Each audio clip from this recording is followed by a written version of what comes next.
तो कहानी की शुरुआत में हमें एक शख्स को दिखाया जाता है जिसका नाम मिटाया है, जो बड़ा डरा समासा खड़ा था। आसपास का दृश्य देखने से पता चलता है कि वो सब स्टेशन की बिल्डिंग में है और वो वहां से बाहर जाने का रास्ता ढूंढना चाहता है, पर उसे ऐसा लग रहा था कि वह किसी चक्र में, किसी भूल भुलैया में फंस गया है। जब भी मिटाया एग्जिट नंबर 8 को क्रॉस करता है तो वो घूम फिर करके वापस वहीं पहुंच जाता है जहां से वो चलना शुरू हुआ था। इस दौरान वो हर बार एक ही शख्स को देखता है जो उसके पास से निकलता है, जो चुपचाप बिना फेस पर एक्सप्रेशन दिए चल रहा होता है। मिटाया बहुत परेशान हो चुका था। उस शख्स के क्रॉस होने के बाद मिटाया ने रास्ता पूछने की सोची, और जैसे ही वो उससे रास्ता पूछने के लिए टर्न करता है, वैसे ही मिटाया के चेहरे के सामने वो आदमी अजीब तरीके से डरावनी सी मुस्कान लेकर खड़ा हो जाता है, मानो उसने मिटाया की सोच पढ़ ली हो।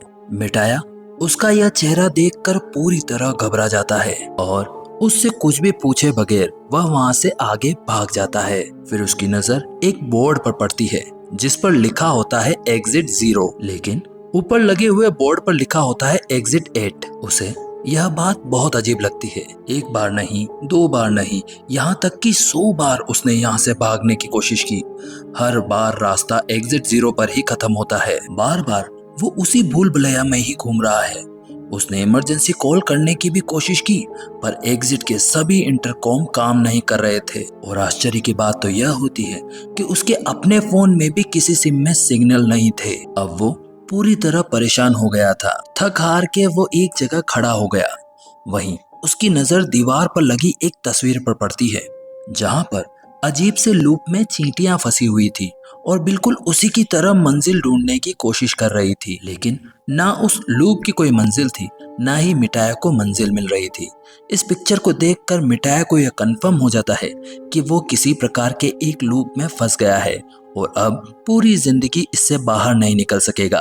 अभी वो यह सब हताशा में सोच ही रहा होता है कि अजीबोगरीब तरीके से उसके ऊपर एग्जिट 8 वाले बोर्ड से खून निकलकर उसके मुंह पर गिरना शुरू हो जाता है।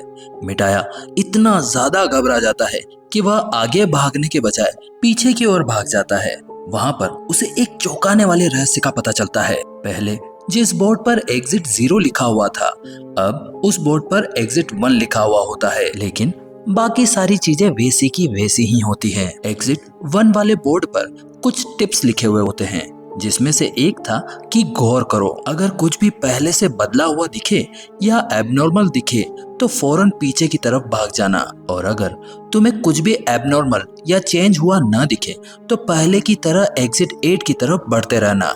अब मिटाया समझ गया था कि उस समय उस खून का गिरना एबनॉर्मलिटी थी। वो डर कर जो पीछे भागा, यही कारण था कि वो 0 से एग्जिट 1 तक आ गया। अब तक जो मिटाया हताशा में टूटा हुआ था, यह सब सोचते हुए उसके अंदर एक उम्मीद जागती है कि वो जल्द ही इस लूप से, इस चक्र से बाहर निकल सकता है। वो दोबारा एग्जिट 8 की तरफ बढ़ता है। उसे कुछ चेंजेस नहीं दिखे। वो आगे बढ़ता रहता है।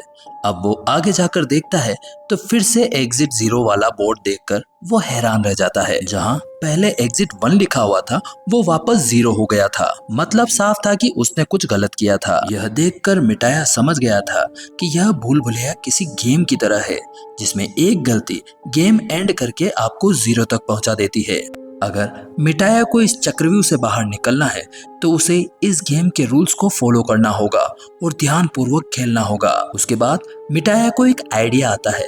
उसने अपना मोबाइल फोन बाहर निकाला और हर छोटी बड़ी चीज की तस्वीर लेना शुरू कर दिया, ताकि वह दोबारा जब यहाँ से निकले तो चेंजेस को देख पाए। यहाँ तक कि उसने उस डरावने शख्स का भी फोटो ले लिया होता है, जो बार बार एग्जिट 8 के बोर्ड के नीचे से अपनी अटैची लिए वहां से गुजर रहा होता है। मिटाया इधर उधर बड़ी ध्यानपूर्वक चीजों को देखता है, पर अभी तक उसे कुछ भी अबनॉर्मल या कुछ चेंज होता हुआ नहीं दिखता। तो वह आगे बढ़ जाता है और जब दूसरे एग्जिट बोर्ड पर पहुंचता है तो फाइनली उसे बोर्ड पर 1 लिखा हुआ दिखाई देता है, यानी कि उसका गेम बिल्कुल सही जा रहा है। पहले कुछ चेंज नहीं हुआ था और उसने इसी प्रकार लेवल 1 को पार कर लिया होता है। लेवल 2 के लिए उसे लगता था कि उसे दोबारा यहीं घूमना है और चेंज देखना है।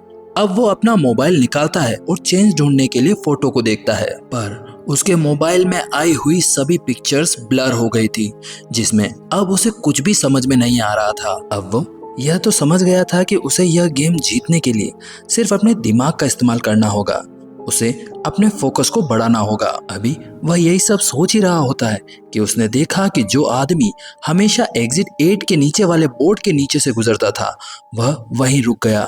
यह देख के वो फौरन समझ गया था कि यही चेंज है, इसीलिए वह पूरी तेजी से पीछे के रास्ते पे भागता है। लेकिन डराने वाली बात यह होती है कि जो आदमी एक ही रूटीन को फॉलो कर रहा होता है, वह आदमी उसका पीछा करने लग जाता है। लेकिन जब जब मिटाया पीछे की तरफ देखता था तो वह आदमी बिल्कुल उसके पीछे ही दिखाई पड़ता था। इन सब के दौरान डर कर मिटाया गिर भी जाता है। जब वो उठकर देखता है कि वो एग्जिट 0 वाले बोर्ड तक पहुंच गया है, जहां पर अब आखिरकार 2 लिखा हुआ था और उसके पीछे वो आदमी भी नहीं रहा था, जिसका मतलब था कि उसने एक और लेवल पार कर लिया है।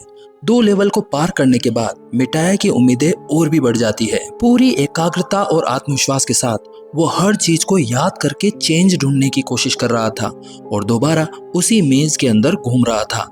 उसे एक लॉकर के अंदर एक छोटे से बच्चे के रोने की आवाज आती है। डरते डरते उसने लॉकर खोला तो अंदर का सीन देखकर वो दंग रह जाता है। इस सीन को हमें नहीं दिखाया जाता, लेकिन वह सीन देख के मिटाया तो डर के पीछे की तरफ भागने लगता है। इस तरह उसने अपना तीसरा लेवल भी पार कर लिया होता है। एग्जिट 0 वाले बोर्ड पर अब एग्जिट 3 लिखा आ रहा होता है। मिटाया यह सोचता है कि अब मात्र 5 और लेवल रह गए हैं, जिसके बाद वह कॉरिडोर तक पहुंच जाएगा और इस बुरे ख्वाब से आजाद हो जाएगा। दोबारा वह एग्जिट 8 की तरफ गया और हर चीज को वापस अच्छे से और गौर से देखने लगा।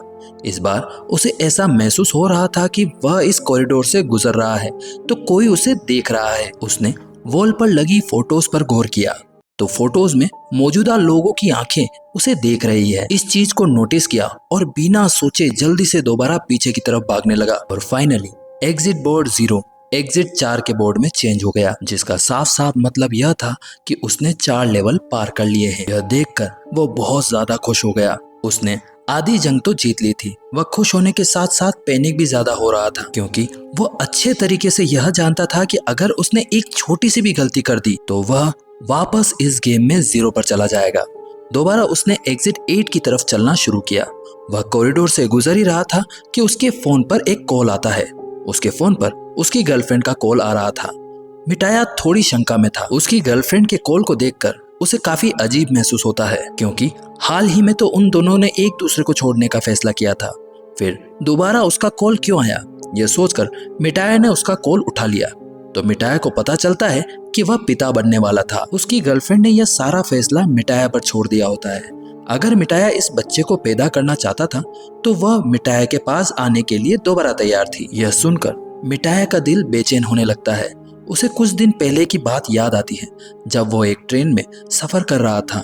वहाँ एक बच्चा रो रहा था। उस रोते हुए बच्चे और उसकी माँ पर एक आदमी बेरहमी से चिल्ला रहा था। वो उस बच्चे की और उसकी माँ की मदद करना चाहता था और उस आदमी को कुछ कहना चाहता था, लेकिन उसके अंदर इतनी हिम्मत नहीं थी। यह सोचते हुए वो इस ख्याल में चला जाता है कि क्या वो अपने बेटे की पूरी जिम्मेदारी ले पाएगा, और यह सोचकर वो कंफ्यूज हो जाता है। तो दोस्तों, यह थी कहानी एग्जिट 8 के पहले भाग की। अगर आपको यह कहानी पसंद आई हो तो लाइक सब्सक्राइब करना न भूले। जल्द ही हाजिर होता हूँ दूसरे पार्ट के साथ। तब तक के लिए आप सभी अपना ख्याल रखिए। धन्यवाद।